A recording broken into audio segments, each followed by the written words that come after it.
देखिए, change of scale property in Fourier transform की बात हम करेंगे। लग रहा है स्केल कुछ चेंज कर रहे हैं। स्केल मतलब पे स्केल नहीं। स्केल का मतलब होता है कि जैसे कोई चीज मीटर में है, आपने सेंटीमीटर में चेंज कर दिया तो आपने कहा 1 मीटर बराबर 100 सेंटीमीटर, तो स्केल चेंज हो गया। ठीक है, ऐसे कुछ यहां भी करना है। तो एक थ्योरम है, पहले इसका स्टेटमेंट समझिएगा क्या कहता है।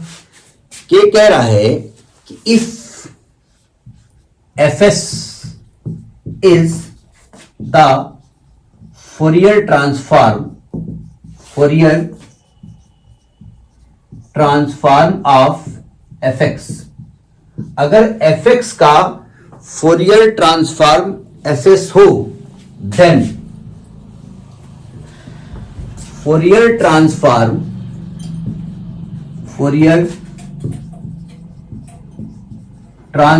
ऑफ fx की जगह ax अगर हमको निकालना हो तो ये होता है आपका 1/a fs/a। ये आपका फोरियर ट्रांसफॉर्म। नहीं समझे? मतलब आपको फोरियर, इसका मतलब ऊपर वाले का मतलब है कि fx का फोरियर ट्रांसफॉर्म fs है, तो अगर आपको fax का फोरियर चाहिए, x की जगह ax होगा, a यानी कांस्टेंट, तो 1/a बाहर आ जाएगा और s के अपान में a आ जाएगा। इसको डायरेक्ट हम क्वेश्चन में अप्लाई करेंगे। ठीक है, तो हम करेंगे क्या, हम fax का फोरियर निकालने जा रहे हैं और ये अपने आप ये रिजल्ट प्रूफ होके आ जाना चाहिए। ठीक है, देखिए इसको प्रूफ करने जा रहे हैं।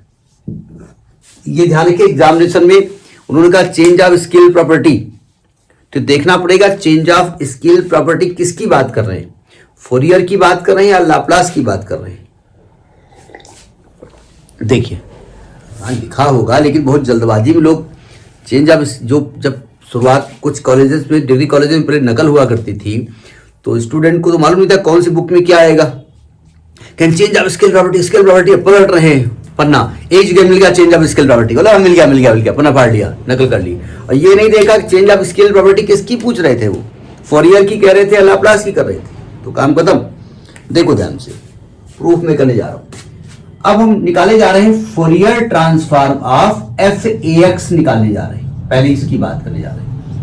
किसी भी फंक्शन का फोरियर ट्रांसफॉर्म कैसे निकलता है, इंटीग्रल होता है -∞ से +∞ e टू पावर, बोलिए जरा क्या होता है,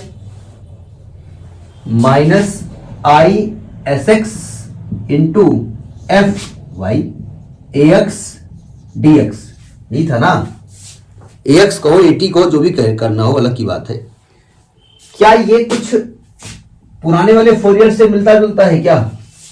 नहीं, पुराने वाले से मिल रहा है कि यहां पर fx चाहिए और x जगह ax आ रहा है, तो हमारा इंटीग्रल कहता है x की जगह अगर कुछ और आ जाए तो उसको हटा दीजिए, कुछ एज्यूम कर दो। तो हमने क्या किया, ax को एज्यूम कर लिया t, तो यानी ये आएगा a dx बराबर dt, तो जहां dx आएगा वहां लिखेंगे dt बाई a, रख दो यहां पर। सो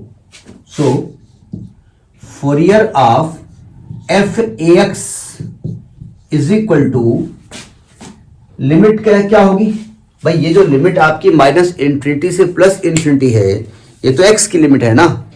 अब हमको t में कन्वर्ट करना है, तो लिमिट चेंज होगी, वही रहेगी, चेंज होगी, लेकिन बाई चांस वही आ रही है। जब x को -∞ करेंगे तो t भी वही आएगा, तो लिमिट बाई चांस वही रहने वाली है। चेंज की जाती है, लेकिन चेंज करने के बाद वही आ रही है। अब जरा समझिएगा, अब आपने x को हटा दिया है, ये सावधान, यानी x की वैल्यू यहां से हटानी पड़ेगी, क्योंकि x के रेस्पेक्ट में इंटीग्रल पहले हो रहा था, तो x गायब हो जाएगा।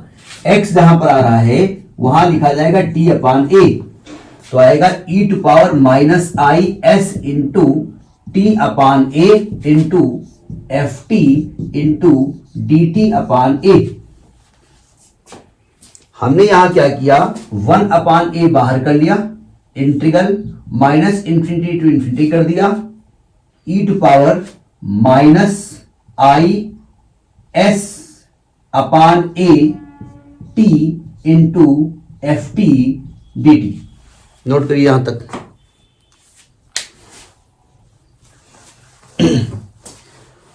कुछ दिख रहा है आपको? ये क्या लिखा हुआ है? 1/a बाहर हो गया। आप यहां पर जब फुरियर निकालते थे तो यहां s लिखते थे ना।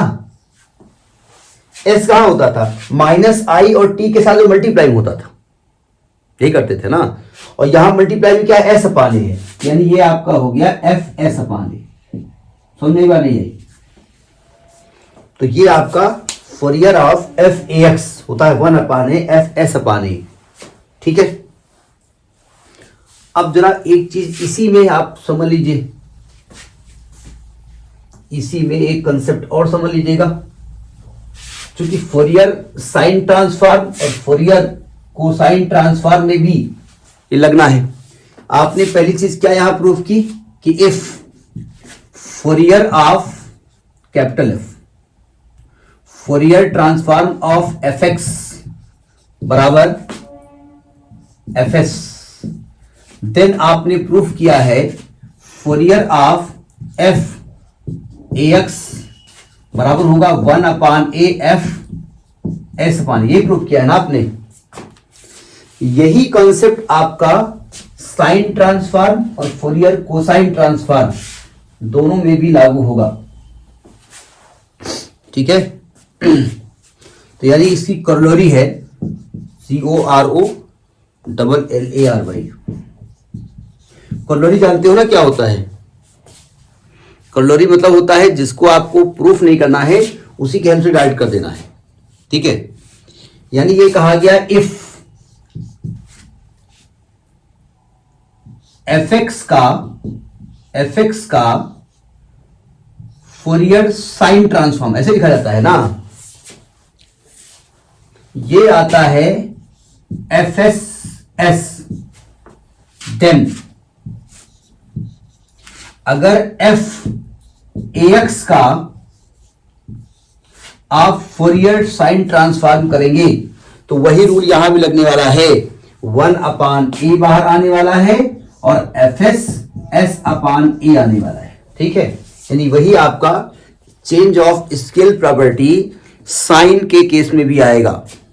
ठीक है। कॉलोरी नंबर 1। कॉलोरी 2 ये कह रही है कि इफ fx का ये c ट्रांसफॉर्म, ये क्या लिखा हुआ है? What is this?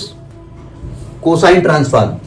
अगर कोसाइन ट्रांसफॉर्म fcs आने वाला है, देन अगर आप f(ax) का, नहीं वो तो उसकी वैल्यू होती है कॉस इंटीग्रल के फॉर्म में, मैं उसका इंटीग्रल नहीं लिख रहा हूं, तो केवल डायरेक्ट लिख रहा हूं।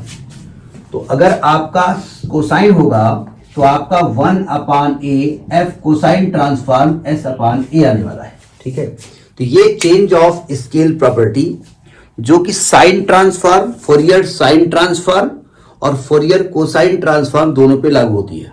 ठीक है। नोट करिए इसको।